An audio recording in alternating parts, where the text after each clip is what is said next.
à la tombée de la nuit, j'ai trouvé une grande, c'était comme un grand marché où tout le monde était couché, la femme, homme, enfant mélangés, avec des bruits, la chaleur. Le gars me prend, il me met dans la chambre. Il me met dans la chambre, il me demande, tu as faim? Je dis non. Il me demande, puisque mon correspondant m'avait dit, s'il te demande que tu as l'argent, tu veux changer. Dis-lui juste que oui, tu n'as que 10 000. Ne lui dis pas que tu as plus de 10 000. Et cache bien ton argent. Il vient, il cause avec moi, tu as l'argent, tu peux changer, je peux t'aider à changer et tout, et tout, et tout. Je dis oui, j'ai 10 000 à changer. Il dit non, même si c'est plus de 10 000, il faut me dire. Hein. Je lui dis ok, non, je n'ai que 10 000. Je lui donne les 10 000, il va changer. Il revient, il me donne 1500 naira. Je connais quoi. Le matin, à 6 heures, dans la nuit, lui-même, il a voulu venir m'embêter. J'ai dit non. Le matin, à 6 heures, il me met dans la voiture pour Sokoto. À 6 heures, là, on a voyagé de 6 heures à 18 heures pour arriver à Sokoto. Arrivé donc à Sokoto maintenant, le véhicule me dépose. J'étais la seule femme toujours dans le voyage. J'étais seule même. Il n'y avait pas un autre passager. J'étais seule. Donc je voyageais comme ça toute seule. On me déposait d'un point à l'autre, comme on collait. Arrivé donc à Sokoto maintenant, le monsieur me dépose. Il me dit, attends là. Il part, il m'abandonne. Toujours dans un grand marché. C'était comme une agence de voyage, mais en plein air. C'est comme ça, donc, quand le monsieur me dépose, j'étais toute sale, puisqu'on m'avait, à Gaoundéré, le monsieur m'avait demandé de ne pas me changer au Nigeria. Parce que si je me change, j'aurais les problèmes. Parce que je n'avais pratiquement, j'avais les pantalons et les t-shirts.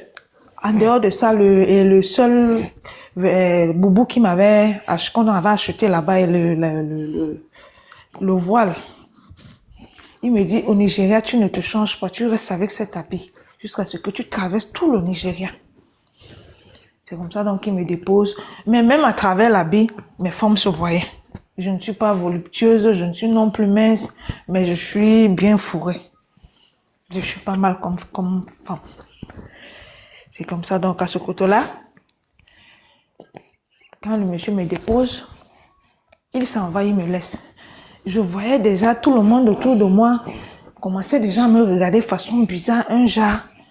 Mais bon, j'en avais pas peur, d'autant plus que je parle un peu la langue nigérienne et l'anglais du Nigeria, parce que ma tante est mariée à un Nigérien, ils ont 7 enfants, donc pratiquement j'ai grandi avec eux. Donc ils étaient en train de parler. D'autres disaient non, elle est nouvelle, non, elle sûrement elle va de l'autre côté. D'autres, c'est chacun qui disait ça allait de bouche à oreille. Je suis restée là comme si je n'entendais rien. Après, un monsieur s'approche vers moi, il me demande, tu parles anglais? Je dis oui. Il me dit, ok, tu vas où? Je dis non, j'attends quelqu'un. Tu attends quelqu'un comment? De 17 heures où on m'avait déposé, de 17 ou 18 heures on m'avait déposé à Sokoto. Je suis restée là jusqu'à minuit. Tu parles, tu attends quelqu'un? Je dis non. Mon correspondant est là, on est arrivé ensemble, il est allé quelque part et tout, et tout. Il dit, dis-moi la vérité, parce que moi je sais déjà ce que tu fais, là où tu vas. Je dis non, il a commencé à être sympa avec moi. Quand il a commencé donc à dialoguer avec moi, même les autres, quand ils ont su que je parlais anglais et un peu le Nigeria, ils ont commencé à m'approcher, parce que je suis quelqu'un d'ouverte. Au fait, comment dirais-je, je suis quelqu'un de facile à aborder.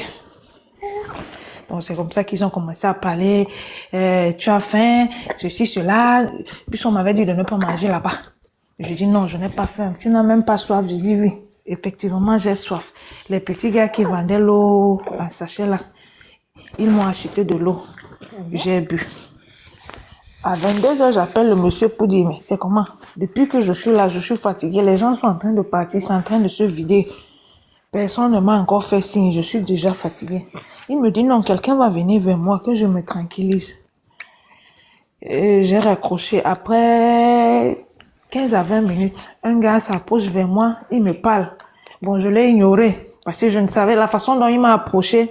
Je n'ai pas su que c'était le mec qui devait m'amener de l'autre côté, à Yela. Yela, c'est vers la frontière de de Nigeria à Niger. C'est comme ça donc que je l'ignore. À 23 ans encore, j'appelle le monsieur pour dire, mais c'est comment? Depuis que je suis là, vous ne faites rien, c'est comment? Le monsieur me dit donc, mais il y a quelqu'un qui t'a approché là. Tu l'as refoulé, va vers lui. C'est comme ça que je me rapproche encore du monsieur. Il me dit, mais donc, est-ce que tu penses que moi j'étais fou de t'approcher?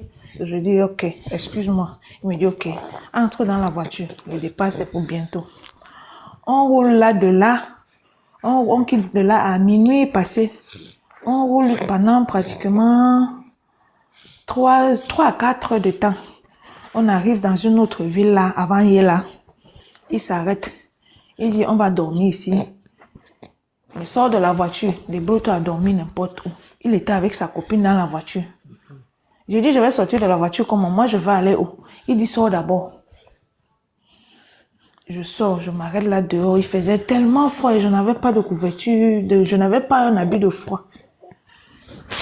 Quand il a vu que je grelottais tellement, il m'a appelé. Lui, il est sorti avec sa copine de la voiture.